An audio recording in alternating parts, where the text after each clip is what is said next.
போராடு நம்மளும் போட்டு போயிட்டாங்கம்மா. நீங்க பேசி சொல்லுங்க.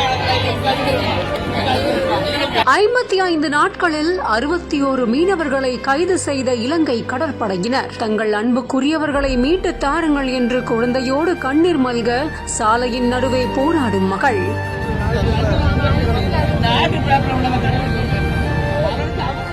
அம்மா அம்மா உங்க காலில் விழுந்து கேக்குறேன், எப்படியாச்சும் எங்க பசங்களை மீட்டு கொடுத்துருங்கம்மா என்று அழுது கொண்டே காவல்துறை அதிகாரியின் காலில் விழுந்த முதியவர்.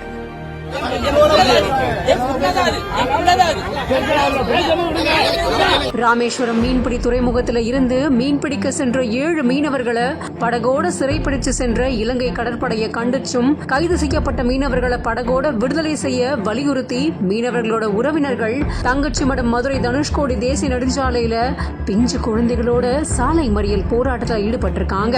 இதை தொடர்ந்து போக்குவரத்து நெரிசல் காரணமா போராட்டத்தை கைவிடும்படி போலீசார் பேச்சுவார்த்தை நடந்த போது அங்கிருந்த முதியவர் ஒருத்தர் அதிகாரி காலில் விழுந்து நாங்க போக மாட்டோம், எங்களுக்கு நியாயம் செய்யுங்கன்னு கண்ணீர் மல்க பேசினது பலரையுமே சோகத்தில் ஆழ்த்தி இருக்கு. தங்களோட அன்புக்குரியவர்களுக்காக இவங்க படுற வேதனைய சொல்ல வார்த்தைகள் இல்ல.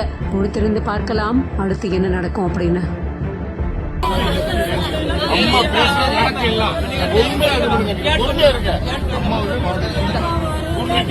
வந்துட்டாங்க சொல்லுவாங்க.